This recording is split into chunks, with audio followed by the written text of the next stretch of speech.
It's the Morning Star Drive 117.8. You soaring up with sky, now's the time, don't delay. I'm sitting in my ride and it's time to fly. So let's realign, just listen and fill your mind. Good morning, everyone. Welcome to another week's episode of the Tuesday segment on the MSD on 117.8.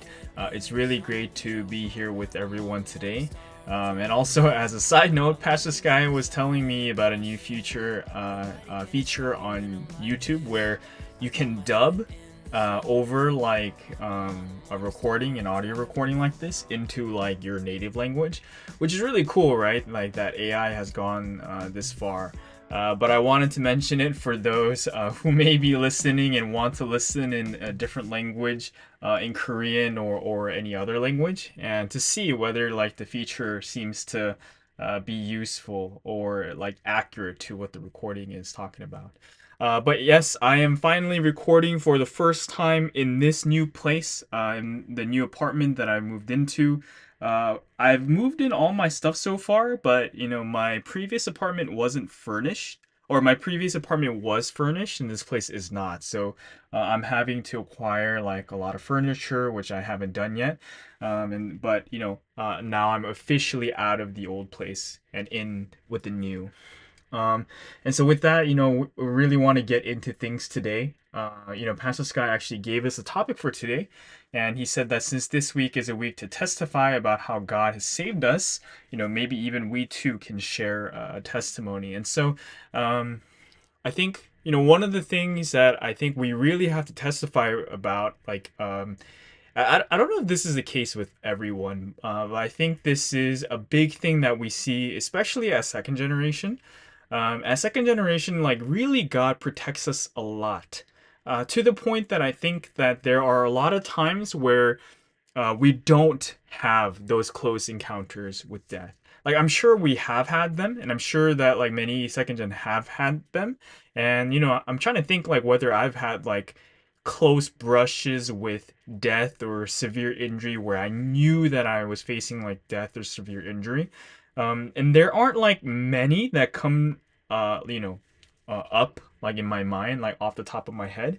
But like I think that actually speaks volumes because it means that God has really protected us a lot. And the immediate thought when Pastor Sky gave us this topic was thinking back on even like growing up, here in the U.S.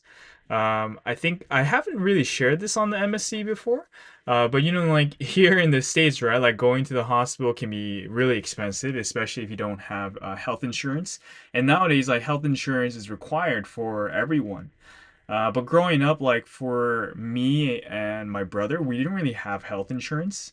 We had like some like very basic coverage, but nothing that would take us to the hospital for regular checkups and stuff like that. So I would say for over like 18 or 20 years or so, we didn't actually maybe it's not that long. Maybe for like 15 years or so, we didn't really have health insurance coverage. So we never really went to the hospital. But thankfully, like in that time, we also didn't have like major reasons that we needed to go. Like we never got like severely injured or like sick to the point that we really needed to go to the hospital until we got health insurance. And one of the thoughts that came to mind when we were talking about this week of testifying about the ways that God has saved us, actually the first time that I had like a major injury, which it's funny because it wasn't like so severe, but it definitely was an injury that I needed to go to the hospital, just in case. But it was actually right after I acquired health insurance through work that I like got an injury that took me to the hospital. So up until that point, and I think at that point I was like in my early 20s or so. So, but before that, I hadn't had like an injury where I needed to, I don't know, get surgery or get some medication that I need to be prescribed or anything like that, or some kind of invasive treatment. But it was actually while I was playing basketball with some friends. But like while we were playing, I went in for a steal as one of the opponents were passing a ball, and the ball landed straight on my thumb. And like it made like this explosion sound, right? Like the ball like made this huge loud sound, and I kept playing like after that possession, but then when I like looked at my thumb and I looked at my nail, and this might sound kind of gruesome, so I apologize for those who are kind of squeamish, but when I looked at the nail on my thumb, it was like moving and it wasn't like stationary. And then um like blood started to pour out from where the nail like meets the skin, and I was like, ooh, that's not good, that's not in place. And so I was like, ooh, I think that is broken.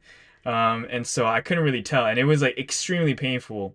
And so like, I had to leave the game because after that possession I couldn't play. And then I went to the hospital, and luckily it was like a very clean fracture. So the doctor said I don't need surgery for it, and all I need is a cast. But that was like the first time that I had to go to the emergency, and thankfully, right, it was just a finger, and it was like nothing more extreme. And it was to the point that like I didn't realize at first that there was something wrong. But that was like the time that I needed a splint, and that was the first time I'd broken a bone. And I've had like some strains and some sprains, like some muscle things from like sports injuries before when I was younger, but nothing where I like broke anything. And that was the first time. And actually, I remember feeling in that moment like, wow, like God has really protected me all my life, like up until this point. And like it's really true because like that injury was really like I think just months after I like acquired health insurance through my job. And like before that, there were like no times where I experienced anything like that, and no times where I got like so sick to the point where I needed to go get hospitalized. And so I could see that like God really like protected me like all throughout that time. Because like it is kind of like a dangerous situation to be in, right? Like if you can't go to the hospital to go get checked out and to go get seen for any kind of ailments and stuff that you have. But really, even that like short little story was one where I really felt that like God really protected me. And like I said, right, like, and I've been talking a lot to my wife about this too. But when I was young, I've done some dumb things, right? And I think like even more so than like other people around me. I had fun when I was like growing up, and I spent a lot of time outside, like with my friends, like running around, like getting into, not like not doing anything bad, but getting into things that would get me injured. And so, like thinking about it now, I see all the times that God has like really protected me. And like I said, like even though I haven't broken anything, I've like strained and like sprained like different muscles and stuff before too.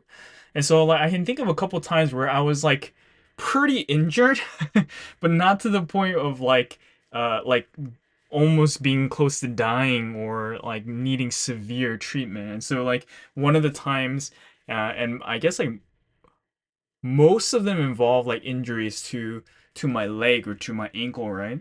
But one of the times when I was like running during winter break in high school, I hopped the fence, and I think the fence was maybe about three 3.5 meters tall. Like I can't I don't know what it is in terms of meters because um it's like I have to convert it from feet, but maybe it was about 3 meters tall, right? So that's like a pretty tall fence.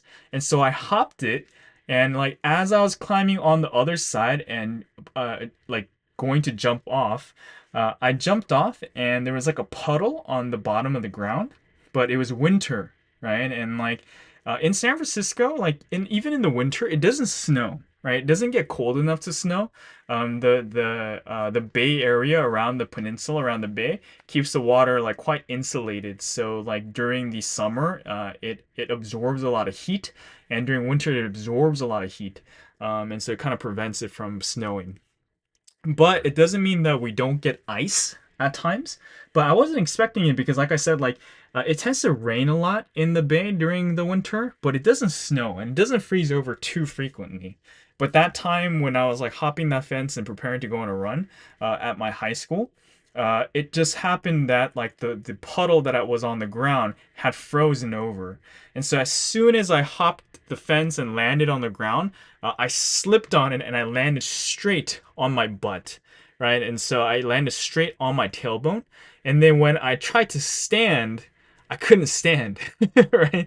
And like the thing is like I don't think I felt the pain. Like I can't really remember because this was back when I was like in high school, right? So this is over over 13, 14 years ago.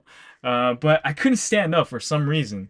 And like, this is like a time before like smartphones were a really big major thing.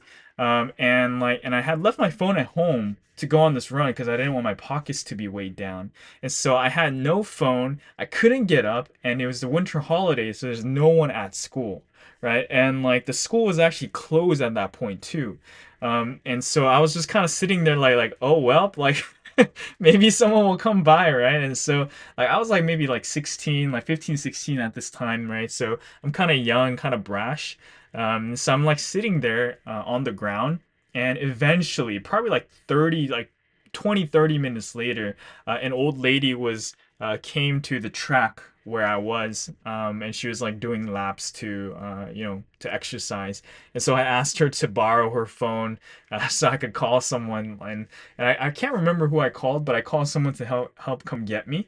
And actually, like, I think after waiting about like 10, 20 more minutes, like, I was able to stand back up too. But, like, if you really think about that, right, like, after having landed straight on my butt, it could have led to greater problems, right? And if it was to the point that I couldn't stand up, then, maybe it could have been something where I could have been severely injured, or even if I didn't feel pain, like if I had permanently lost or like really severely damaged, my capacity to stand up, it could have been something really bad. But even stuff like that, like God protected me like a lot when we were growing up. And like I think like there was even like other times where I sprained my ankle really bad playing sports. And like because we didn't have health insurance, like growing up, whenever we got injured, my brother and I, like, we would hide it from our parents. And like my brother didn't get as injured as I did. And so I was the one who would like sometimes come home with like sprains and strains. And with my parents, if we got like even slightly sick or injured, they would worry like crazy. And so like I didn't want my parents to be concerned like with how things were. And so like I learned to like hide things from my parents over time. And nowadays like I don't do it to that extreme, and I tend to be pretty open with my parents generally speaking. But back then, like as a high school student, I used to hide like these kind of things from my parents a lot. And so I remember like playing sports, and I think I was playing like badminton and like doing like exercises and training for it. And while I was doing it, I sprained my ankle, and I landed straight on my ankle, like rolled it. And so it was really bad. I remember like as soon as it happened, it felt like my leg was like jello, like my ankle. And like I didn't feel pain at first. And I remember like kind of being hysterical and like laughing like crazy, like on the ground. And I couldn't stop laughing. And people around me were very concerned, right? And so people were asking, like, dude, are you okay? And like eventually I couldn't even respond. But people helped walk me off. And like someone drove me home eventually. And at first I didn't tell my parents, right? And I've had like ankle sprains like before, and so I was like, okay, I think I can get by, and maybe this will be just like the past, and if I like just don't walk on it for a while, then I'll be able to like get through it okay, right? And eventually, like this time, it was like a worse strain and sprain than like in the past, and so my leg started to swell up and my ankle swelled up, and like it like more than doubled its size like within the next few days.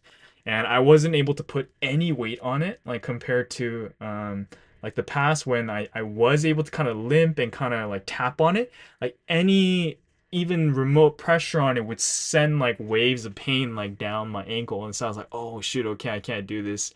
And eventually like I had to tell my mom, and when she saw how big my ankle was, she of course she panicked and she freaked out. And so even in all of these times, right, like it might seem very minor, but I really wanted to share these things too, because really God protects us so much too. And this is kind of really interesting, but in the San Francisco church, like we have a lot of children, right? And we have a lot of babies. And like there are many times where we gather together at one of the Blessed Family's houses, and we have all of these like children like within like the same like room, right? So there's all these kids running around, and I think like many parents, they can be kind of overprotective, but I can kind of see the reasons like why they do act like that too, right? Like when I see the kids, right, and they're like throwing things around and they're like flailing around and they're kind of swinging their arms wildly, I've seen so many times where there's like these extremely close encounters, like where like if it was off by even an inch or two, a child may have been severely injured. And right, like, so like we have all of these babies running around, and I think like within the same scene, like within the span of the same 30 seconds, you could see like 4 or 5 times where a child would have been injured. Right? And so of course, like, we can say like, oh, maybe those kids knew, and so they like maneuvered in a way so they wouldn't get injured. But I really think that it was like the protection of God, like, over these children, right? Because children do play and children do get injured too. But like, there were so many times where it could have resulted in severe injury, right? Like, especially I see like young babies going around like their older siblings and the other older children, and the older children like running around, right? And the younger kids, they always want to be part of everything too. And so these babies kind of like get really close to dangerous situations, but for some reason they don't actually get hurt.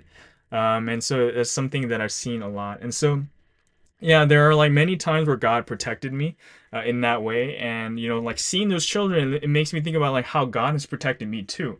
And actually, it's the times where we're protected in this manner that we really have to thank God the most, right? And so like I really want to like share even these kind of funny little things to testify about the ways that God has protected me. And I think like as a wrap up, we're gonna go into the first break for today, and I'll share one more story, one more testimony. It's one I've shared on the MSD before, but in a way, it doesn't like directly involve Pastor Sky, but it was like during a time when I was doing lecture training with Pastor Sky, so it kind of involves him too.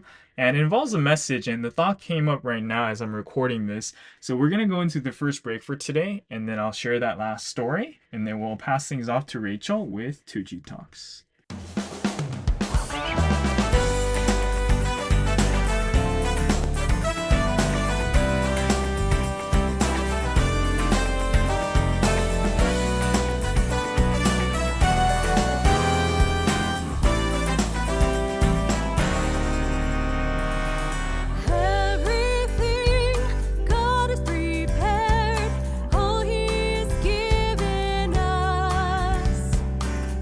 Like the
With these awesome stories, let's rejoice now and live in love.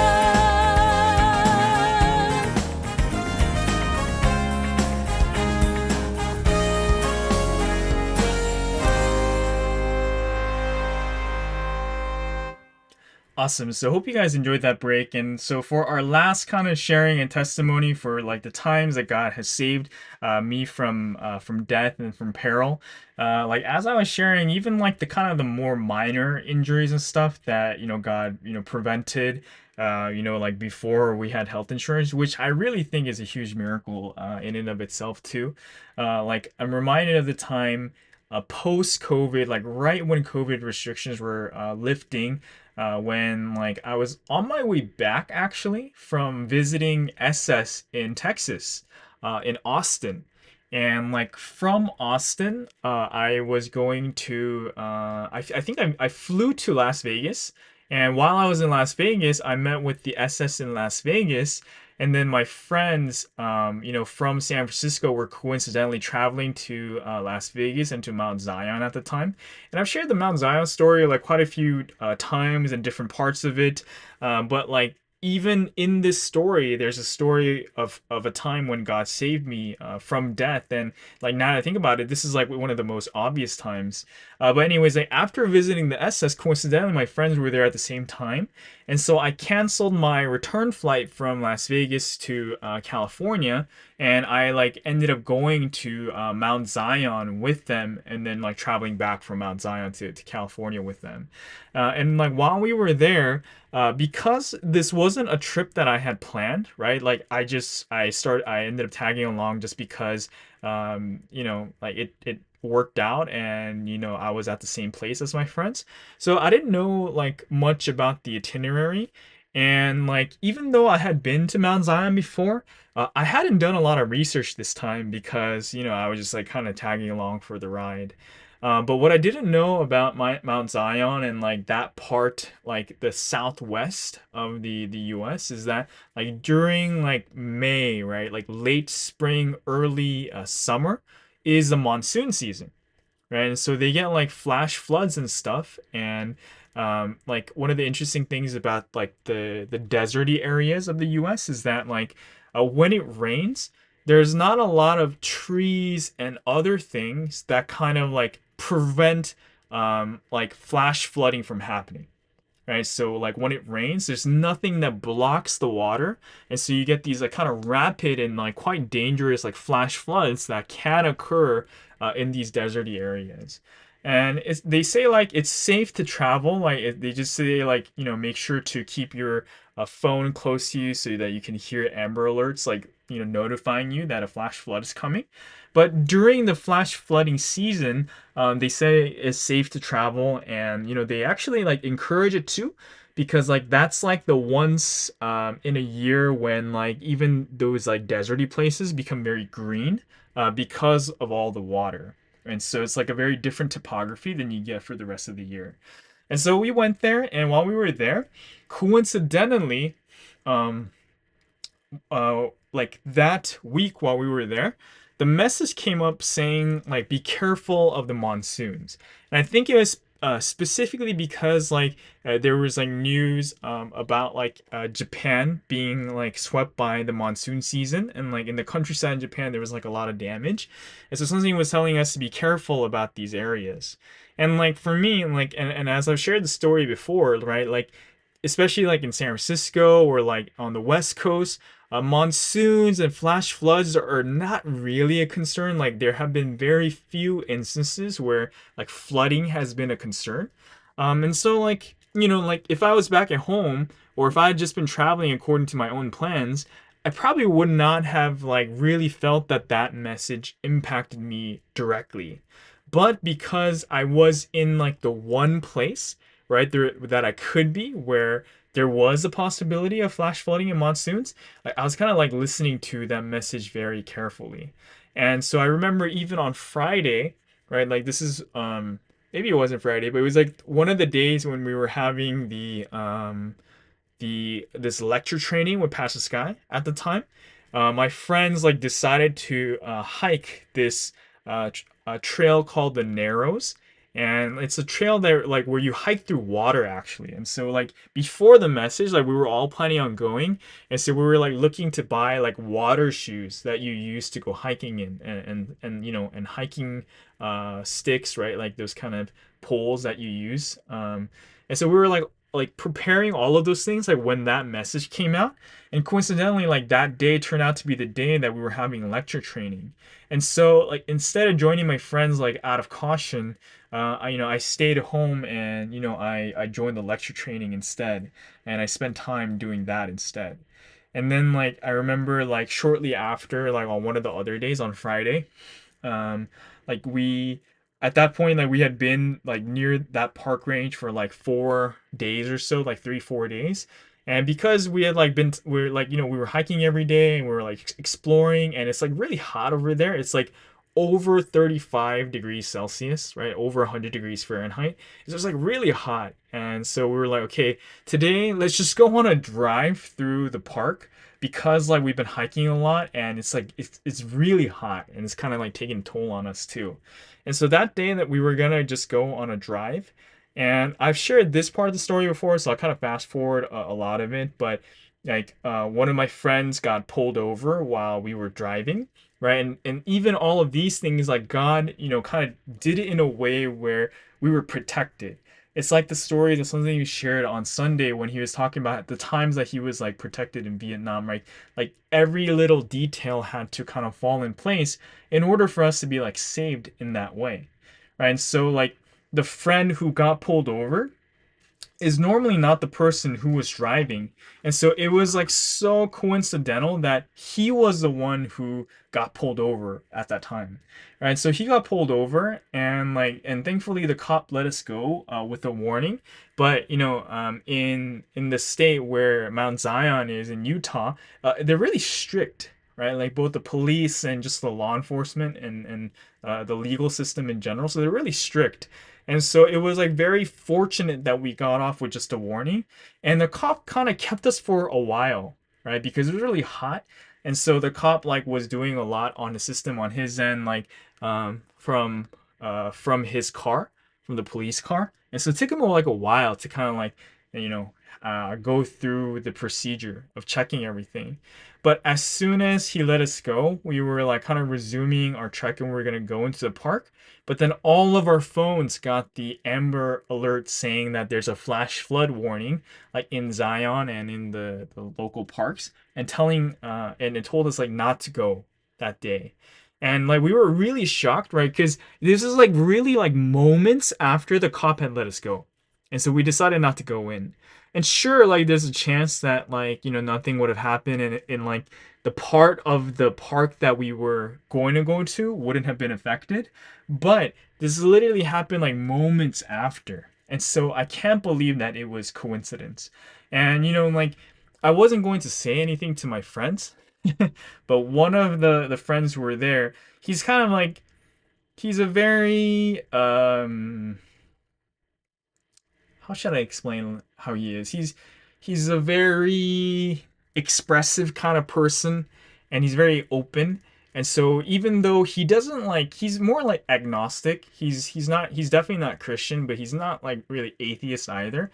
So he was like, dude, like we were really saved because Eddie's like with us. Like this is God's protection, right? And he kept saying that to us and to our friends. And I really believe that that was the case too. And, you know, I was actually really thankful that he was testifying that way, because in my mind, right, because of the Sunday message and because of like everything, I already knew that this is God's protection. And so I was really thankful that there was someone like him who was just kind of like mouthing off and like saying whatever he wanted to, but really testifying even for God, like in his own way.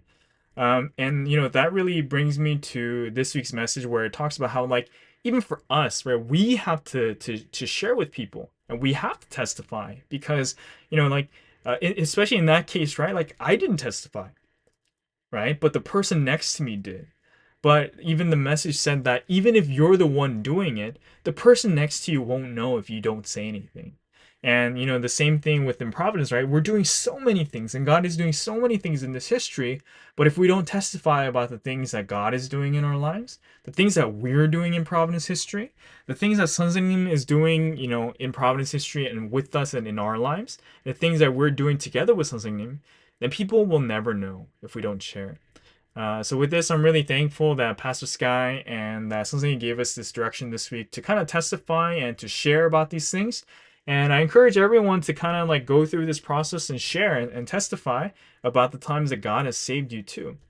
Just like me, like you may go through this thing where like at first you didn't remember, but then you recall like these kind of stories, and like you will gain more than anyone else from sharing and testifying too. With that, we'll conclude Bible today for the MSD on 117.8. And with that, we'll go into not unlike a full-length break. We'll just go into the short music break, and we'll cue to 2G Talks with Rachel. Hello, and welcome back to our Tuesday podcast. Rachel here with the 2G Talks segment for this week. Honestly, it feels like it's been forever. There's just been a lot going on here, personally, but it's also because I finally have you all to myself. This week, there's no guest, no interviews. It's just me. I'm happy about it. But of course, I'm also really grateful for this opportunity because I do feel like the Holy Trinity allows me to testify on this podcast. And so I pray that you can feel the Holy Trinity's love for you all and that you're able to gain strength. Or at least I like to think that that's one of the reasons that I have so much to say and I have so much to talk about. But today's going to be I guess, different podcast in a sense. If you are a regular listener, you've probably noticed by now that I am someone who is very open, honest, and kind of direct and forward, which means that I don't shy away from talking about really difficult topics. So today, this is my disclaimer in a sense, as it may be a sensitive topic for people in Providence and just those of you that are listening. Specifically, this 2G Talks, I want to talk about how we can deal with when people leave Providence. So let's start.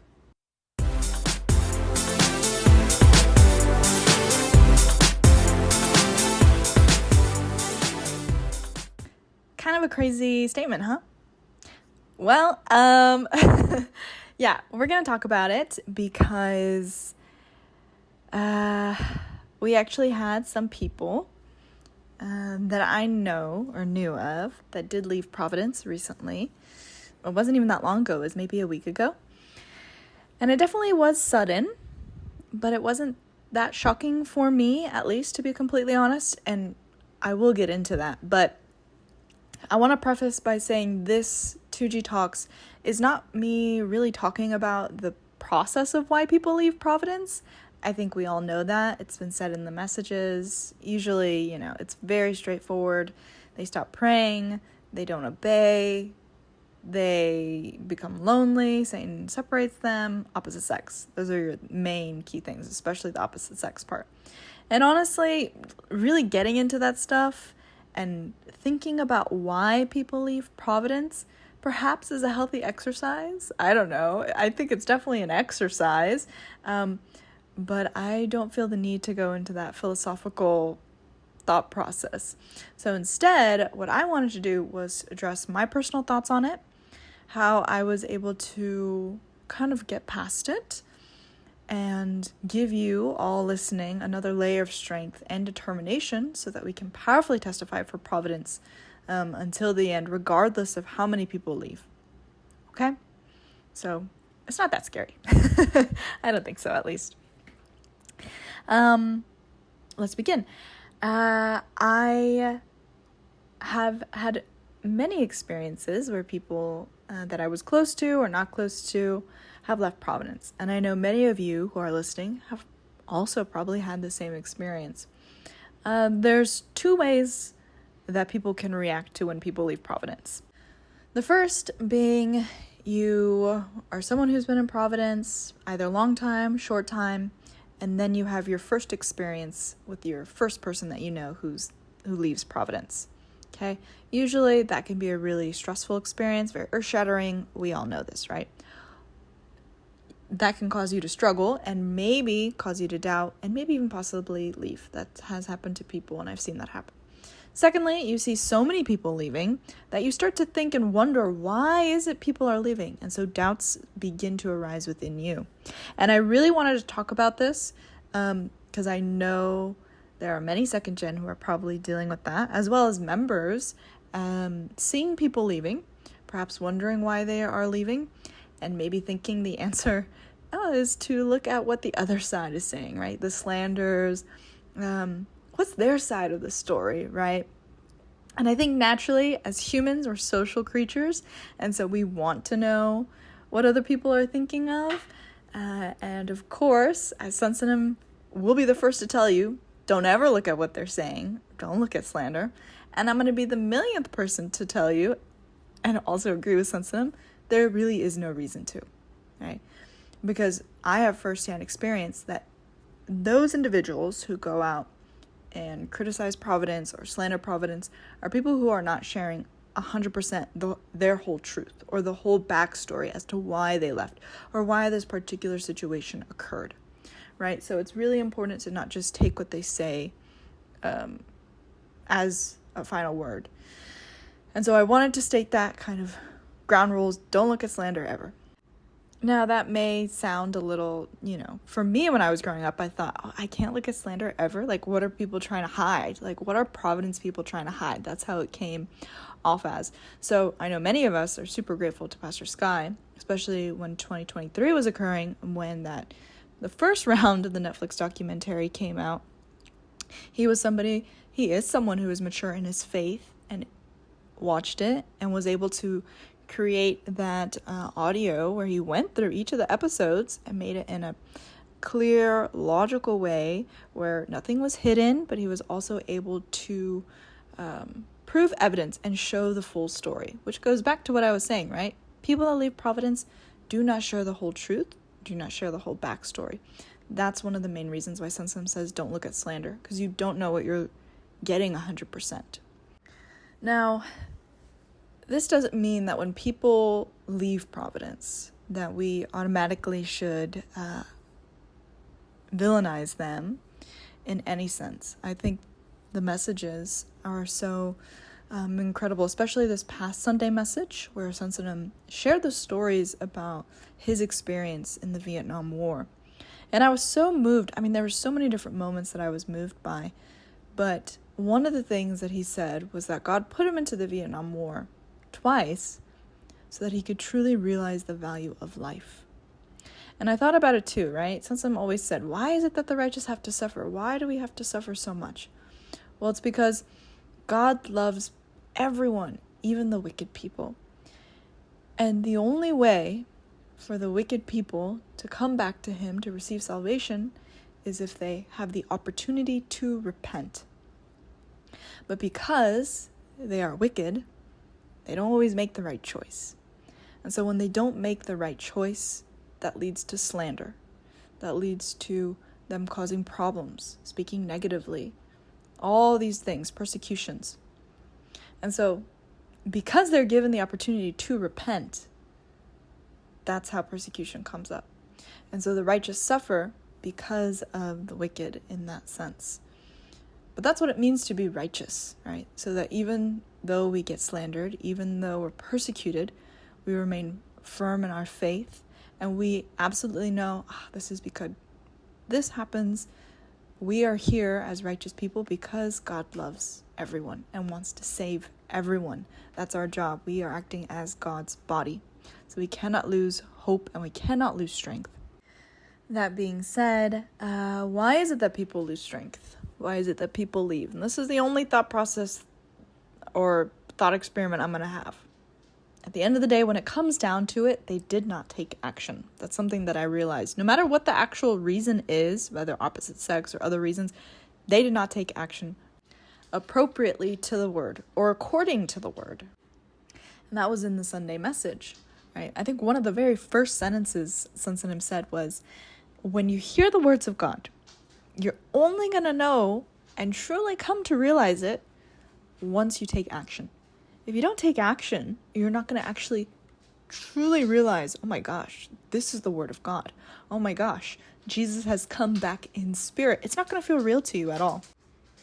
When I thought about the people who had left recently, I realized, thinking about them, thinking about their life of faith, just from a outsider's perspective, I wasn't someone who was truly close to them.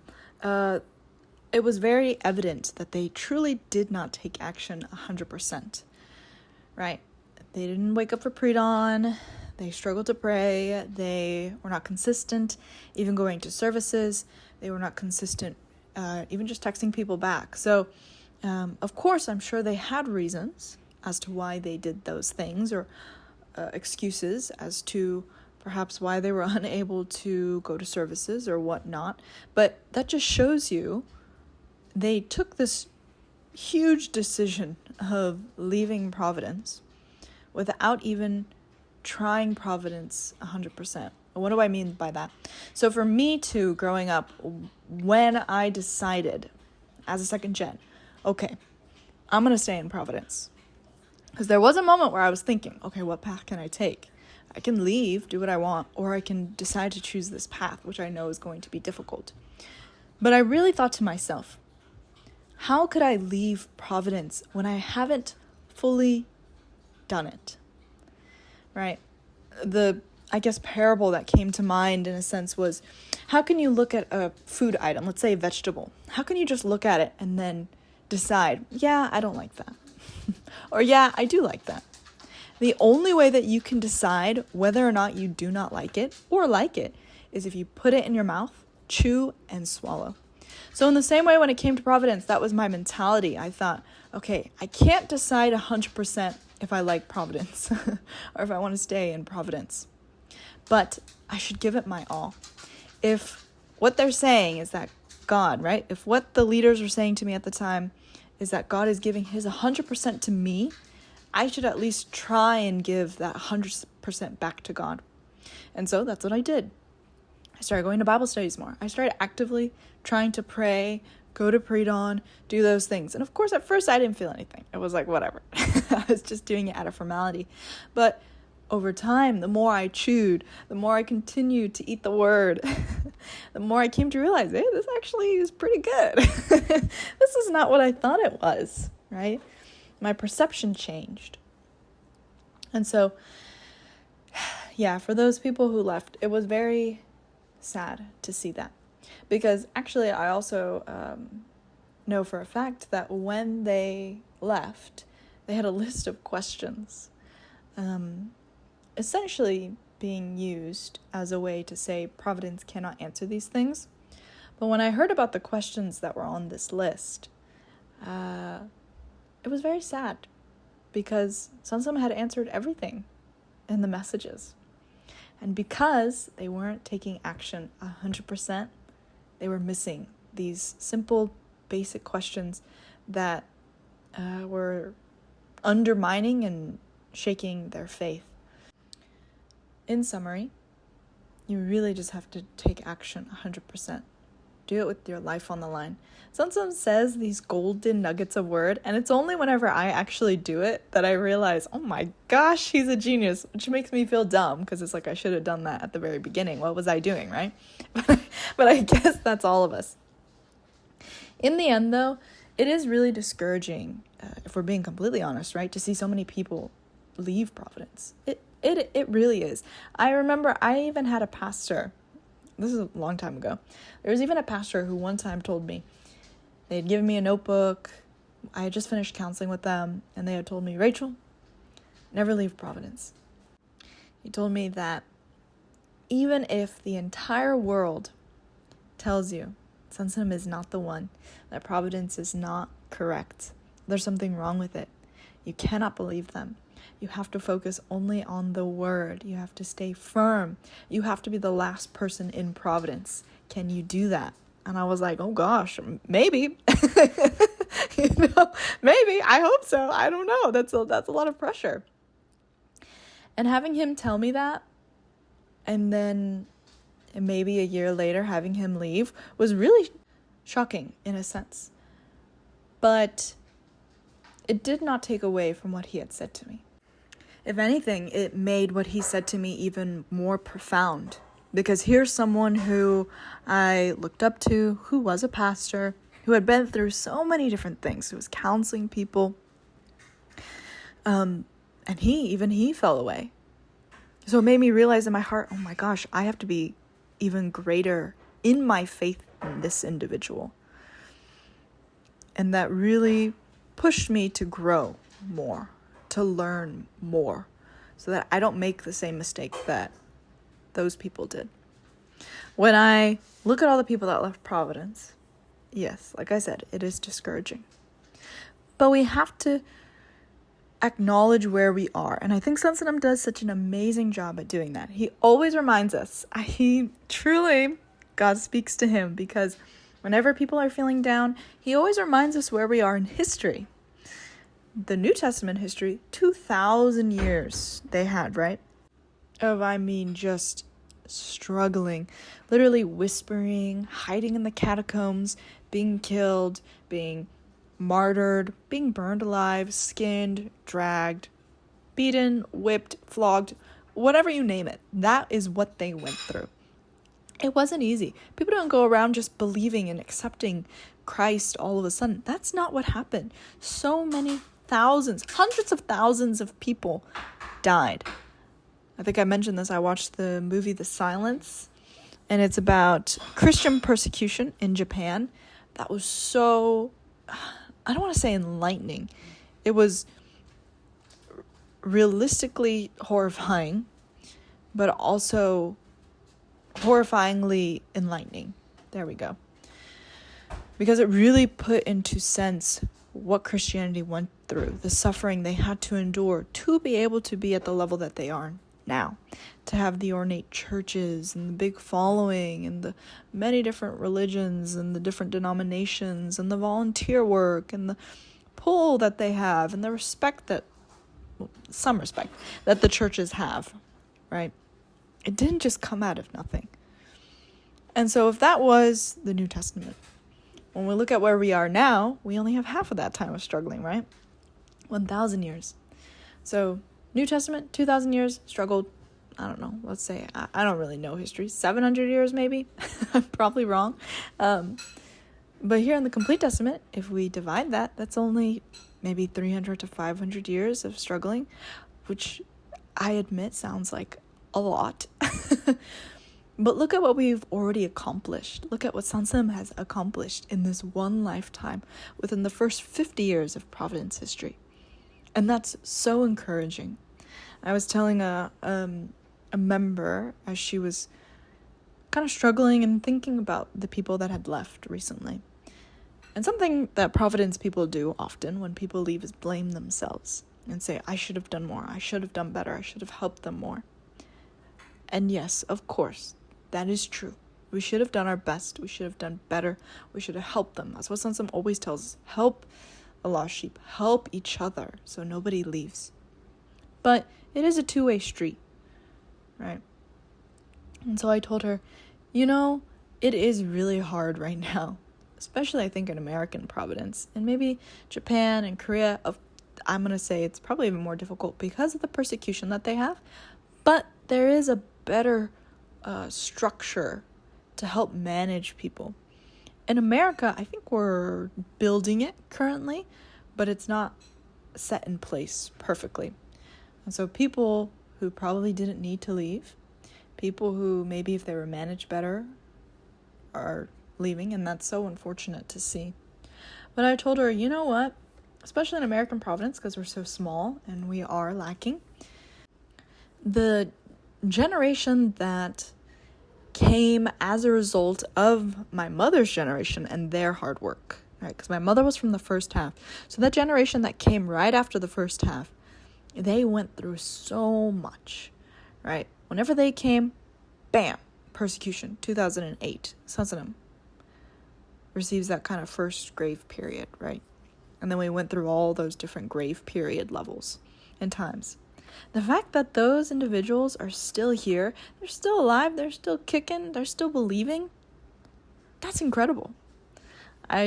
compared in a sense of like just them believing, just them surviving, that's all they needed to do. That was their responsibility, because Satan was out to get them. He was looking for them, going into their homes, trying to drag them out, but they stayed.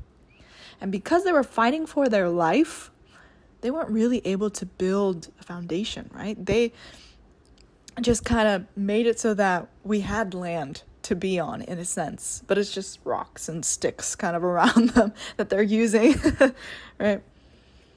And then I told her, it's up to us to take what they have given us, to take the land that they were able to hold on to from Satan and actually sow the seeds. If you look at America, there's a lot going on. A lot of people like to make fun of America. When I was on my trip from Malta with my member, the friend that was a member, and her family, sometimes I would, just be American. I don't know how to explain it. I was being silly. And the mother would get on me being like, hey, stop. People don't like America. And that is true. I think in a sense. Maybe. But in a way, America doesn't even like itself. So, fair enough. But because of that, since we're so divisive as a country, when we go out to try and evangelize, it's just really difficult. Everyone comes from different backgrounds, different personalities, and that's an excuse that we've always used, but it's true. So when we go out, it does seem like the field, there's no crops, there's nothing to harvest. And I don't think that that's a bad thing. Like I was telling this member, the generation right before us, surviving. They were able to hold on to the land. Now we are going to take this land that is barren, and we're going to sow the seeds. We're going to be evangelizing, I want to say, within this month, in a couple of weeks, right? I quit my job. I'm going to be running full-time ministry. We're doing it. I am honestly not expecting anyone to come. Is that negative? Probably. I'm kind of a really realistic person. But I don't see it as a bad thing. If I can teach just one lecture to a few Christians, and if that helps them to be closer to Jesus, then I've done my job. That is me sowing the seeds. I'm not going to focus on the numbers of people that pass. Of course, I want so many people to pass and come to our church. We can have a huge church and we can have a big church, right? Of course, I want that. But it's good to also be realistic. And it doesn't mean that just because we don't pass someone, we don't earn righteousness. That's what I'm doing. I am writing down all the names of the people that I have managed, will be managing, and that I will be lecturing, even if they don't pass, so that I can look at it and show myself, yes, we may not harvest any crops, but that doesn't mean that I didn't work hard, and that doesn't mean that I didn't sow the seeds. So we are going to sow the seeds. We have the great opportunity to, like Sansanam, build Womandong here. That's what we're doing here in America, at least, and I think everywhere around the world too, of Providence. We are currently building Womandong. We're bringing in the rocks. We're moving the sticks and getting things out of the way. We're making those little lines. We're planting the trees. That is what we're doing. It doesn't look pretty right now. It's not that impressive, but it will be for the next generation. Sansanam is always ahead of us. Even the messages, right? The messages themselves are actually a week ahead of us. So we get them a week later. I don't know for Korea. I'm pretty sure for Korea. I'm pretty sure for everywhere. But I know that for a fact in America, we do get them a week later. And so in the same way, when it comes to Womandong, he already made it. He made it based off of God's design. We have the ambition masterpiece. We too are going to follow in his footsteps. We're going to be like Sansanam, building Womandong, creating the ideal world within our own countries. And so that's the joy that I gain. I am happy to be someone who is toiling and working hard to make Womandong here in my country, in my nation. And I'm so happy and thankful that I'm able to create the foundation so that the next generation of second gen, the next generation of third gen, and so on, can benefit, can grow, and develop what we leave as a foundation. which is why I'm so grateful to all of you who listen as well. You all have your different talents, your different abilities, your different perspectives and points of views. We can't just do things looking at one way, right? Looking at it only in one perspective. Someone always tells us, you gotta do things thinking of it in multiple ways. That's how you won't die, right? And because we're all here together, we can offer each other so many different strands of faith, those different cords to really truly tighten ourselves and make it so that Satan can't even pull us away at all. And so I truly am grateful to God and the Holy Spirit for having everyone that is here presently as the members of Providence, because he knows that we're able to build the foundation. He trusts in us that much that we can build the ideal world. And he trusts that we'll be able to do it so that the next generation can harvest the crops, that they can enjoy themselves, that they can truly make Providence thrive. But that means we have to work hard now. And that's really hard to do. So, find the things that help you to keep that first love alive. And it's through taking action. When you want to go away and be isolated, you can for a little bit, but don't make that a habit. Create connections with each other. Build bonds together. Let's be harmonious together. And I know that as one, because God planned it this way, you were meant to be here in Providence, and you were meant to really create a great history. Without you as an integral part, everything's going to be, it won't be able to work. So you are worthy and you are meant to be here. I'll end my 2G Talks for today with one of it's my new favorite scripture. I have it ready now. So if anyone ever asks me what my favorite scripture, it's going to be this. It's Isaiah chapter 41 verse 10. And it reads, "So do not fear, for I am with you. Do not be dismayed, for I am your God. I will strengthen you and help you. I will uphold you with my righteous right hand." I hope that even though we may receive slander and persecution, as we all know, we're praying to stop the Netflix documentary, right? And even though people may leave before it or because of this Netflix documentary, come up with different excuses, that we can really testify on the things that we took action in and show the world and tell people, like the Sunday message said, I know God because of Providence. I know God because of Sunset. All right. I hope that was inspiring and that you were able to receive strength from it. I know I did, just being able to testify and do this. So truly, thank you again for allowing me to speak and do so. With that, I'll go ahead and conclude 2G Talks. As always, please feel free to leave a comment, especially. I would love to hear, maybe not your experience with people leaving Providence, but good, helpful tips on where your mentality should be. Let's say that, yes. Good tips on how to mentally help others when their friends leave Providence, or just how you helped yourself to really absolutely decide, this is the history for me. God is truly here. Let's testify in those comments. And of course, if you want to send those testimonies or anything like that to me, or any other topics, things that you would like to share, you can always share them at 2gtalks@gmail.com. All right. With that, I'll let y'all have a wonderful rest of your Tuesday or whatever day you listen to this. And I hope to see you guys next week. Bye-bye. It's the Morning Star Drive 117.8. You soaring up with sky, now's the time, don't delay. I'm sitting in my ride and it's time to fly. So let's realign, just listen and feel your mind. I'm burning with desire and the passion.